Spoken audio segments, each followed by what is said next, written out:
नमस्कार दोस्तों, three teacher education के यूट्यूब चैनल की तरफ से मैं विनय यादव आप सभी का बहुत बहुत स्वागत करता हूं। दोस्तों, आज की इस वीडियो में हम लोग विवाह टॉपिक को कवर करेंगे। आज हम जानेंगे विवाह क्या है, विवाह के उद्देश्य कौन कौन से हैं और विवाह के प्रकार क्या क्या हैं। दोस्तों, वीडियो शुरू करने से पहले आपसे एक छोटी सी रिक्वेस्ट है। अगर आप हमारे चैनल पर पहली बार आए हो तो चैनल को सब्सक्राइब करना मत भूलिएगा और बेल आइकन को भी ऑन कर दीजिएगा ताकि हमारी आने वाली सभी वीडियो का नोटिफिकेशन आपके पास पहुंच जाए। दोस्तों, आइए वीडियो शुरू करते हैं। दोस्तों, विवाह एक धार्मिक संस्कार है। हिंदू संस्कारों में इसका महत्वपूर्ण स्थान है। विवाह का सामान्य अर्थ वधू का पिता के घर से वर के घर जाना होता है। दोस्तों, हम लोगों ने विवाह का अर्थ जाना, विवाह क्या है। आइए आगे जानते हैं विवाह का उद्देश्य क्या होता है, विवाह क्यों किया जाता है। दोस्तों, विवाह का पहला उद्देश्य है धार्मिक कर्तव्यों का पालन करना। दोस्तों, जो हमारे धार्मिक क्रियाकलाप होते हैं जैसे यज्ञ, पूजा आदि करना, उसमें पत्नी का होना आवश्यक होता है, क्योंकि हम जो पत्नी होती है व्यक्ति की, वह उसकी अर्धांगिनी होती है। दोस्तों, इसीलिए विवाह का यह पहला उद्देश्य है। अगला उद्देश्य है पुत्र की प्राप्ति। पुत्र की प्राप्ति करके व्यक्ति अपने पितृ ऋण से उऋण होता है। और अगला जो विवाह का उद्देश्य है वह है रति सुख। दोस्तों, रति सुख प्राप्त करने के लिए, अपनी यौन इच्छाओं की पूर्ति के लिए व्यक्ति विवाह करता है, इसीलिए उसका विवाह संस्कार किया जाता है। दोस्तों, आगे देखते हैं विवाह के प्रकार। विवाह 8 प्रकार के होते हैं, जिनमें से जो 4 विवाह होते हैं वह प्रशस्त विवाह एवं अंतिम 4 विवाह अप्रशस्त माने गए। तो पहला जो विवाह होता है वह होता है ब्रह्म विवाह। धर्म ग्रंथों के अनुसार यह विवाह सर्वोत्तम माना गया है।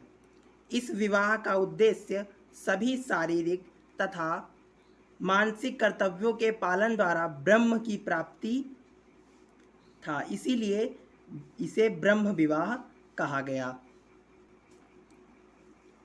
मनुस्मृति के अनुसार इस विवाह में कन्या को आभूषणों से सुसज्जित कर उसका पिता किसी योग्य शील युक्त वर को आमंत्रित कर उसका विधिवत सत्कार कर यथाशक्ति दान दक्षिणा के साथ उसे कन्या प्रदान करता है। इस विवाह के अंतर्गत दोस्तों, यह विवाह की सबसे सम्मानित प्रणाली मानी गई है और जो हमारे आजकल के जो विवाह होते हैं वो भी इसी प्रणाली पर आधारित होते हैं। दोस्तों, अगला जो विवाह का प्रकार है वह है दैव विवाह। दोस्तों, दैव विवाह की अगर बात करें तो यज्ञों को करने वाले जो ऋत्विक होते थे, यज्ञ करने वाले जो ऋषि महर्षि होते थे, उनको वस्त्राभूषणों से सुसज्जित कन्या का दान करना ही दैव विवाह कहलाता है। प्राचीन काल में यह विवाह प्रशंसा की दृष्टि से देखा जाता था, किंतु बाद में इस प्रकार के विवाह के दोषों को समझा गया और इस विवाह का प्रचलन खत्म हो गया। दोस्तों, अगला विवाह है आर्ष विवाह। इस विवाह में कन्या का पिता यज्ञ आदि धर्म विहित कार्य करने के लिए वर से 1 या 2 गोमिथुन ले करके उसे कन्या दे देता था। दोस्तों, गोमिथुन गाय और बैल की जोड़ी को कहा जाता है, जो वर से लेकर के और अपनी कन्या पिता उसे दे देता था। और आगे देखते हैं इसके बारे में। इस प्रकार का विवाह ऋषि परंपरा के पुरोहितों अथवा ब्राह्मणों में अधिक प्रचलित था, इसीलिए इसे आर्ष विवाह कहा गया। दोस्तों, अगला विवाह है प्रजापत्य विवाह। इस विवाह में कन्या का पिता तुम दोनों समान धर्म का आचरण करो यह आदेश देकर विवाह के प्रार्थी वर से वचन प्राप्त कर कन्या प्रदान करता था। प्रजापति नाम से भी यह अर्थ ध्वनित होता है कि प्रजापति के प्रति अपना ऋण चुकाने अर्थात संतानोत्पादन करने के लिए वर एवं कन्या का संबंध हो, इस इच्छा से जो कन्या का पिता होता था वह कन्या का दान कर देता था।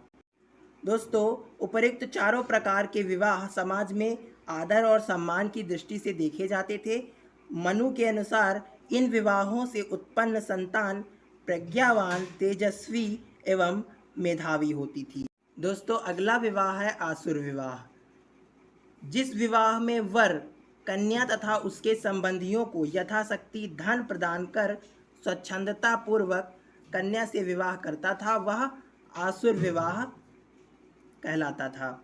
यह विवाह दोस्तों, यह विवाह एक प्रकार से कन्या का विक्रय था, सौदेबाजी थी। लेकिन दोस्तों, प्राचीन काल में इस तरह के विवाह की अनुमति थी। इसीलिए महाभारत में भीष्म ने माद्री के पिता को धन देकर अपने पुत्र पांडु से उसका विवाह कराया था। दोस्तों, दूसरा उदाहरण है, राजा दशरथ ने भी कैकेयी को क्रय करके ही अपनी पत्नी बनाया था। दोस्तों, अगला विवाह है गांधर्व विवाह। जब कन्या एवं वर अपने माता पिता की उपेक्षा कर परस्पर प्रेम के वशीभूत होकर स्वयं विवाह कर लेते हैं, वह गांधर्व विवाह कहलाता है। दोस्तों, हिमालय की तराई में निवास करने वाली एक गंधर्व नाम की जाति थी, उसमें यह विवाह अधिक प्रचलित था, जिसके कारण इस विवाह को गांधर्व विवाह की संज्ञा दी गई। दोस्तों, आगे है राक्षस विवाह। आइए देखते हैं यह क्या होता था। कन्या पक्ष के लोगों को मार पीट कर अथवा घायल करके उनके गृह द्वार को तोड़कर रोती चिल्लाती कन्या का बलपूर्वक हरण करना राक्षस विवाह कहलाता था।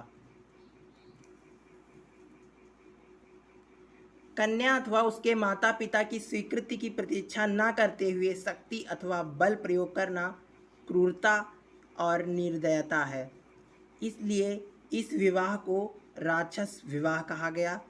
दोस्तों, आगे है पैशाच विवाह।